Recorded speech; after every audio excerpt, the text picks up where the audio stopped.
Remue ménage. Remue ménage.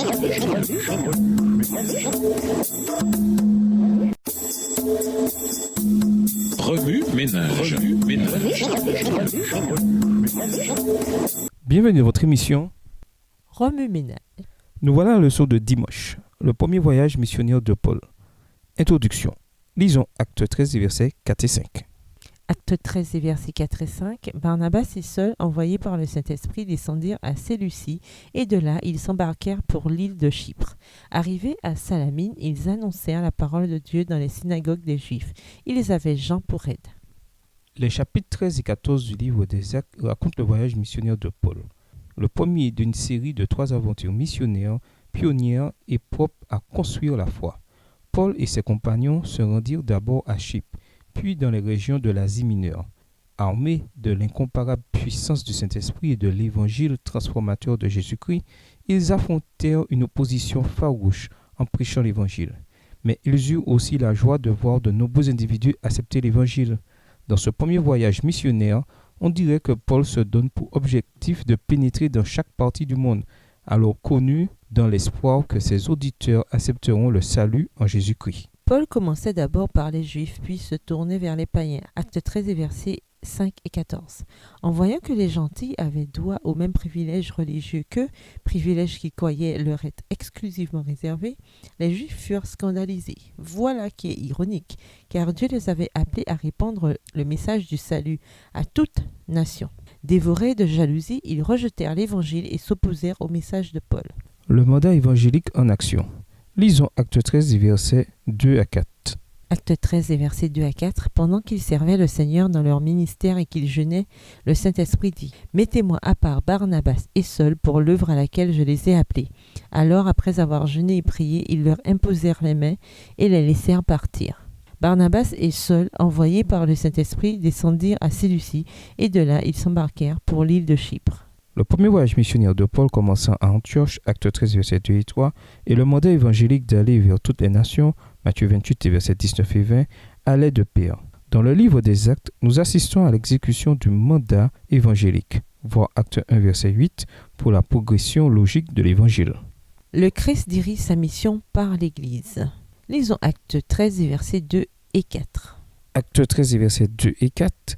Pendant qu'ils servaient le Seigneur dans leur ministère et qu'ils jeûnaient, le Saint-Esprit dit « Mettez-moi à part Barnabas et Saul pour l'œuvre à laquelle je les ai appelés. » Barnabas et Saul, envoyés par le Saint-Esprit, descendirent à Séleucie et de là ils s'embarquèrent pour l'île de Chypre.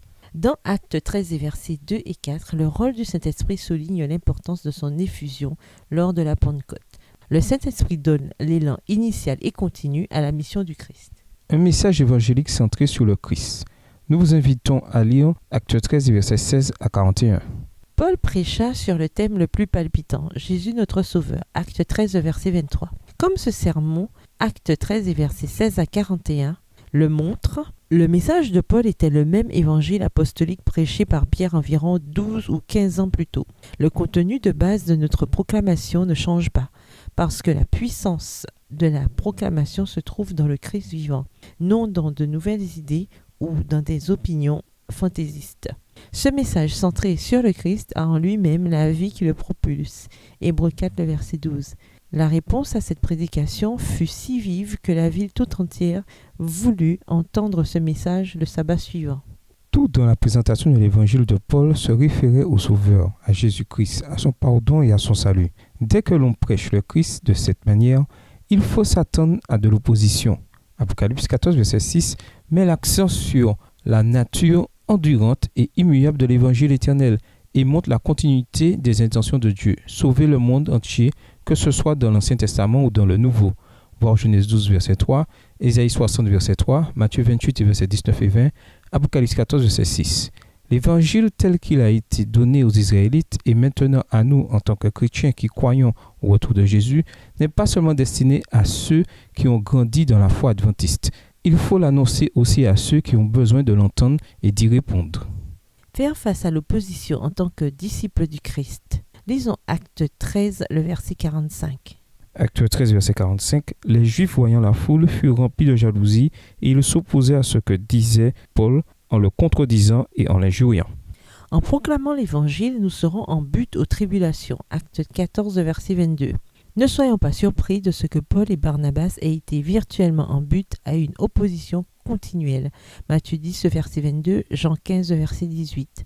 Dans notre confrontation avec ceux qui s'opposent à ceux que Dieu a choisis pour annoncer l'Évangile aux âmes perdues, nous devons être remplis du Saint-Esprit qui nous montrera comment répondre à l'opposition. Nous devons savoir ce qu'il faut dire, acte 13, les versets 9 et 10. Parfois, nous devons proclamer courageusement la vérité avec une plus grande assurance. Acte 13, verset 46, acte 14, verset 3. En certaines occasions, mieux vaut fuir. Acte 14, des versets 5 et 6. Lorsque nous prêchons et guérissons par la puissance de Dieu, acte 14, versets 8 à 10, l'ennemi attaque parfois de façon subtile. Il s'arrange pour que la gloire revienne à l'instrument humain plutôt qu'à Dieu, détournant ainsi l'attention du message évangélique. C'est, sans doute, l'une des méthodes les plus dangereuses de Satan. Acte 14, verset 15. L'achèvement victorieux de la mission du Christ. Lisons acte 14, des versets 26 et 27. Acte 14, versets 26 et 27. De là, ils s'embarquèrent pour Antioche, d'où ils avaient été recommandés à la grâce de Dieu pour l'œuvre qu'ils venaient d'accomplir. Après leur arrivée, ils convoquèrent l'Église et ils racontèrent tout ce que Dieu avait fait avec eux et comment il avait ouvert aux nations la porte de la foi. Paul et Barnabas accomplirent leur voyage missionnaire en dépit de toutes les épreuves. Malgré les contretemps, l'œuvre de Dieu progressa victorieusement. En ouvrant la porte de la foi aux gentils, acte 14, verset 27, ils atteignirent une partie de l'objectif divin. Apocalypse 12 décrit ceux qui ont répondu à la prédication de l'évangile éternel et au message des 3 anges, à cet tendre appel et avertissement. La moisson de la terre est mûre. Apocalypse 14, versets 14 à 17. La prédication du message des 3 anges se fera malgré les attaques finales et sans précédent de Babylone. L'achèvement victorieux de la mission du Christ est fondé sur la promesse suivante. « Je vais être avec vous tous les jours jusqu'à la fin du monde. » Matthieu 28, verset 20. Au ménage, décrivez les différences entre le rôle important du Saint-Esprit au sein de l'Église primitive alors qu'il dirigeait Paul et Barnabas dans des régions où l'Évangile n'avait pas encore pénétré. Actes, les chapitres 13 et 14. Et la façon dont votre congrégation locale accomplit l'œuvre missionnaire. De quelle façon le contenu du message que nous prêchons influence-t-il positivement la propagation de l'Évangile? Se pourrait-il que notre prédication de ce message ait sur elle un impact négatif? Expliquez. Quelle leçon avez-vous tiré de la réaction de Paul et de Barnabas à l'opposition lorsqu'ils prêchaient l'Évangile à Chypre et dans différentes villes de l'Asie mineure? Au revoir. Et à demain si Dieu veut. Remue ménage. Remue ménage.